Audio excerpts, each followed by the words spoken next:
Welcome to Tenor Tech, where I solve the problems you didn't even know you had. Open a private browser window and go to Accounts. Google com/signin/recovery. Enter the Gmail address or phone number linked to the account. Choose the recovery option presented, such as recovery email or recovery phone. If you have a recovery email, open that inbox and look for a Google verification code. If you have a recovery phone, expect an SMS with a code from Google. Try the recovery process from a device and location you have used recently for faster identity confirmation. When Google asks, enter the verification code exactly as you received it. If you cannot get a code, select Try another way to reveal alternate options. Provide the last password you remember when prompted to help verify ownership. If asked, supply the month and year you created the account or the model of a recent device used.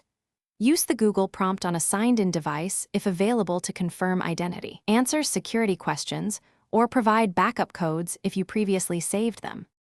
Once Google confirms your identity, enter a new strong password that you did not use before. Use a mix of letters, numbers, and symbols and make it memorable but unique. Immediately enable two-step verification to add a second verification factor, like SMS or an authenticator app. Update your recovery email and recovery phone to prevent future lockouts. Review recent security activity and sign out any unfamiliar devices to secure your account against unauthorized access. Thanks for watching. Subscribe to keep your life in tune.